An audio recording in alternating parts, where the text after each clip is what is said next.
Hello.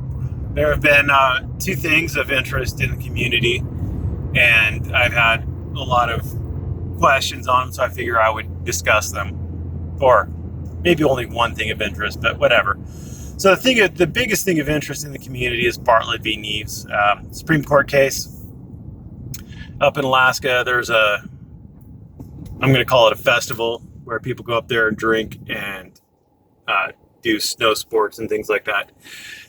Anyway, a cop, Nieves, went to a trailer to tell the occupants to bring their keg inside because underage kids were drinking beer, and Bartlett started, telling the cop to, leave. He doesn't belong there, blah, blah, blah, whatever. And Nieves said something, but then he left. He didn't want to arrest Bartlett over that. And maybe he couldn't have, who knows. Anyway, a very short time later, another officer was talking to a group of kids who he suspected had been drinking, and he was asking if they had been drinking, and Bartlett again started telling the kids they don't need to talk to the cops, and interfered. He got in there between the kids and the cops. He actually approached the cop close enough that the cop thought he was a threat and pushed him away. Nieves sees this, goes in and arrests Bartlett. Now, the charges against Bartlett were eventually dropped. I'm sure that they just didn't fucking care enough. It's petty crime, and whatever. But Bartlett took the opportunity to sue, and he sued for retaliatory arrest. He said that the reason why he was arrested was because Nieves didn't like him. He didn't like what Bartlett was saying. And it has been kind of an unsettled question as to whether or not you can arrest somebody in retaliation for their speech. Insofar as, if there is probable cause, can you say that it was retaliatory and therefore defeat the arrest? Now, I've long suspected that is not the case. We've seen it in traffic stops. If cops want to talk to you and you violate some traffic rule, then they can pull you over. And their intent in pulling you over is irrelevant. The only question is, do they have probable cause? And prior to Lozman, generally speaking, it would have also been the same way with arrests. If they had probable cause for something, doesn't matter what their intent was, it's just, did they have probable cause? That's the only question you ask. Lozman came along, though, and it's Lozman v. the city of Riviera Beach. And in Lozman, Lozman says that he was in fact arrested for a probable cause. He admits that. He did violate a statute. He's aware of that, but he's saying that it all comes from a systemic, ongoing retaliation against him by the city. So he pled that it was a long and ongoing thing, and the court held in that case that even though he was arrested for a probable cause, he could still make a claim because he's saying that it was a systemic, long-term, ongoing pattern by the city. and that throws things into mode. I mean, we know if the cop arrests you just for your speech, like, he just throws some bullshit contempt of cop charge on you just because he doesn't like what you're saying, that doesn't fly. But if he actually has probable cause, well, Bartlett settled that. If the cops have probable cause to arrest you, their subjective intent is meaningless, and that makes a lot of sense. If someone is trespassing, but they're holding a camera while they're doing it, they can't defeat that trespass, that valid trespass, by saying, but I was holding a camera. If someone is disturbing the peace while they're holding a camera, they can't defeat that valid disturbing the peace charge just because they're holding a camera. They can't say, well, he only arrested me because he doesn't like me. They have to say that he arrested me for something I didn't do, or he didn't have probable cause, or something along those lines. You have to actually be able to defeat it. And the court actually links it to probable cause. So even if you are found not guilty, if the officer had probable cause when the officer arrested you, well, then it's not a retaliatory arrest. So it's not very surprising. I have been somewhat interested in the case because American News and Information Services v. Gore, in case you are wondering how old that case is.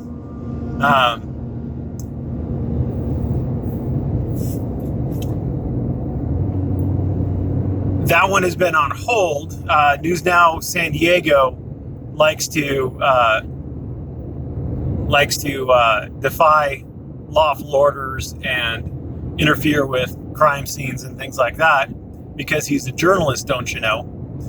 And he gets arrested for it, and the cops have probable cause for the arrest. And yes, he's tried 148G, and no, it hasn't done a damn thing for him. And anyway, the court has put his appeal on hold. The Ninth Circuit has put his appeal on hold pending first the outcome of Lozman. That obviously didn't resolve his issues because it wasn't an ongoing pattern by the city. And then they put it on hold for Bartlett, which is a snap kind of on-the-spot decision by the officer, which would match up what was going on with News Now San Diego.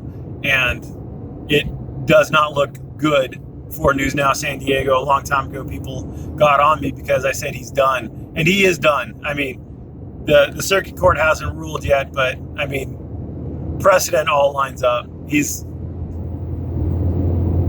I wish him the best of luck, but he's not going to win. So it's not a very surprising, Bartlett isn't a very surprising decision. At the end of the day, don't commit crimes. If you don't commit crimes, there is very little chance you will be arrested for retaliation because of your speech. If you are arrested because of retaliation for your speech and you have not given anybody probable cause that you have committed or are committing a crime, then you're in a pretty solid position. The other thing is James Freeman was, I think there's a BitChute video of it up now. I know he took his down, but it was a clown show. James Freeman was referring to himself in third person and saying that James Freeman is going to unleash the beast. Threatening the court is never a good idea. I just want to go ahead and say that. James is mad because one of the things, well, his trial was postponed, and you know that happens. You got to remember the court continued his trial because his attorney had medical issues. So, you know, if the court continues his case for another 7 or 8 days, I mean, come on, dude. Don't throw a hissy fit over it. It happens.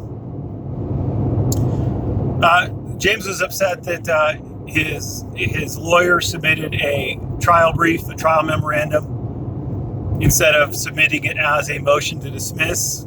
Again, James doesn't understand the law. Motions to dismiss are things like the complaint failed to state a crime, venue's improper, things like that. Things where you can just look at the pleadings. Basically, you can look at the complaint, the criminal complaint, the indictment or whatever, and you can see that, oh well, you know, there is a real defect, failure to grant a speedy trial, things like that. But what the trial memorandum was an argument. It's saying that we think you should rule our way because of these cases. Now, opposing counsel, the prosecution, is probably also going to submit a trial brief saying how they think the court should interpret the laws. So it's an argument thing, and the court's going to allow oral arguments on that, and that's what we call a trial. That's the whole point of the trial. Now, James also thinks that the cases cited in his trial memorandum prove him to be innocent. And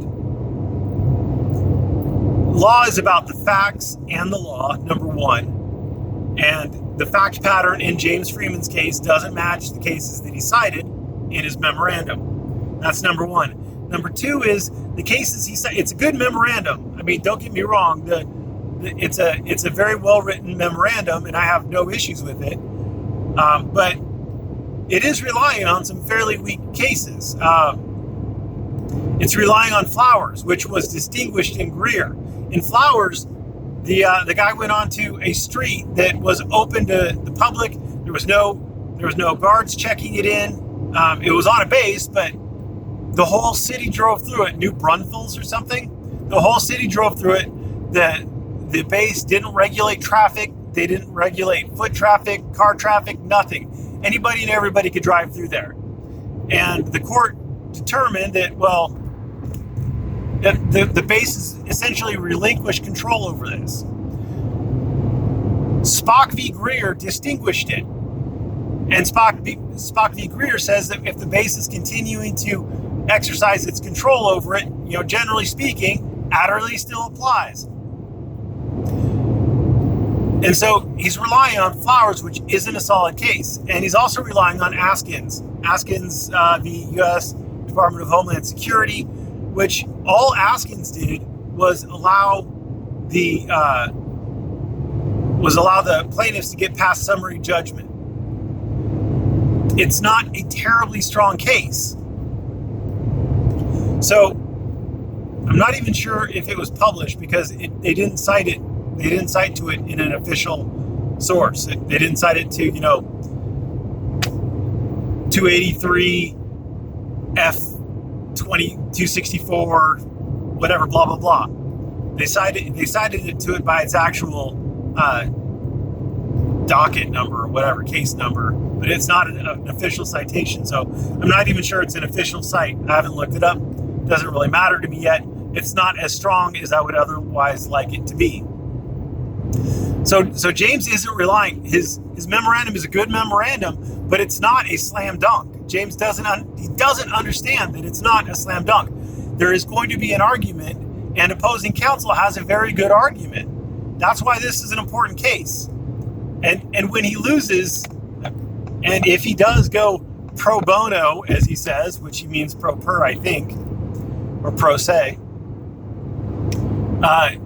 it's not going to do well for the community. Anyway, so he's going to fire his attorney. We've heard that before, and he might. I don't think it's a very good idea to fire your attorney a week and a half before trial. I mean, you can, but that's retarded. I mean, the court may not grant you another extension. I mean, anyway. And then he's going to have some other attorney. Who knows if it's actually a licensed attorney? It might be Slinky, the alcoholic who's been disbarred. It might be Slinky who's writing it up for him. Who knows? But then he's going to take motions written up by some attorney, and he's going to have his daughter write them in crayon. Now, I don't even know if the court will accept those motions. There are typically various requirements that your pleadings have to comport with, like 12-point font, and it's got to have the title block in this position. It's got to have the case number in that position, and this and that. It's got to have 28 lines per page, whatever. So there's a lot of times there are requirements for it, which I'm not sure that you can meet using crayon. So and you are going to be insulting the court. That is, at the end of the day, you're going to be insulting the court, and the court is going to be who's deciding this case. The court is, I don't know if he has a jury, he may or may not have a jury, but the court will be very influential any way you slice it in deciding the case. And the court will be doing the sentencing, and one of the things the court will look at is his demeanor if the court does sentence him. So I'm not saying James is going to lose. Well, if James goes the route he's going to go, there's a very good chance he's going to lose. But if he keeps his attorney, there is a very good chance he'll win. And if he keeps his attorney and he preserves his objections for appeal and this and that, there's also a very good chance that if he does lose and he does appeal, that he could then set good case law for everybody else to follow. But James has to have his little tantrum. So one other thing is that he's going to file a motion in his case. He's going to file a motion to have the court allow him to film in the courthouse, not in the courtroom, but in the courthouse.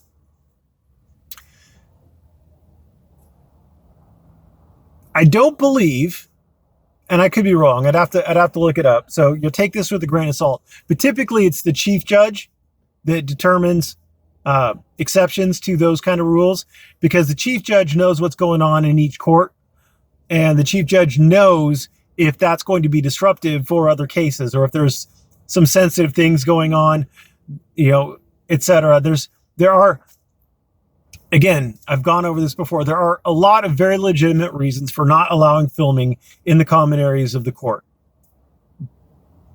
And if there is an exception made, it is most likely going to be the chief judge that allows that, not his judge, unless his judge happens to also be the chief judge. But typically the way you get permission to film is you submit a request to the chief judge asking for permission to film in the common areas.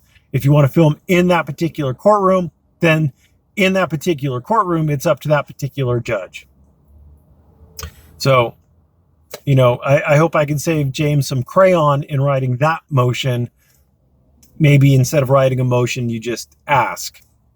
And if it's denied, well, I don't think there's an appeal for that. Thanks for watching. I hope I've cleared some things up. Have a great day.